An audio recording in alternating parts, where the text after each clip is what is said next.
I'm Paul Nordengen. I live in South Africa and I worked for many years at a research institute in Pretoria. And for the last 4 years, I've been a consultant.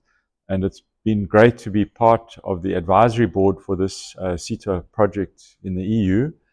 I've been involved with looking at heavy vehicle research for more than 25 years, and also bridges. And I think what we found, my experience in South Africa, is that law enforcement to ensure compliance is becoming more and more difficult with the increase in the number of vehicles traveling 24/7, the cost of law enforcement. And so this CETA project, which is looking at using data, using a different way for implementing law enforcement, I think is the way that Europe needs to go, and many countries around the world, to use data that's available to identify companies that are of high risk or who are non-compliant, and use that to implement law enforcement. But we also found, my experience in South Africa is that law enforcement is very costly, and sometimes it's not very effective because of certain constraints, availability of manpower.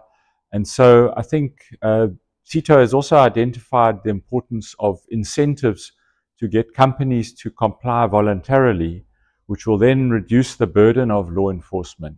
So I see this project as having two major prongs, one being using data to improve law enforcement, but the other one, which I think is as important, is to find ways of incentivizing companies to be more compliant without having to rely on law enforcement. And if one can get a larger and larger percentage of operators to be compliant because they see it's the most sustainable way of running a business, then that would be also could potentially have a huge impact in Europe, and especially the heavy vehicle road freight transport.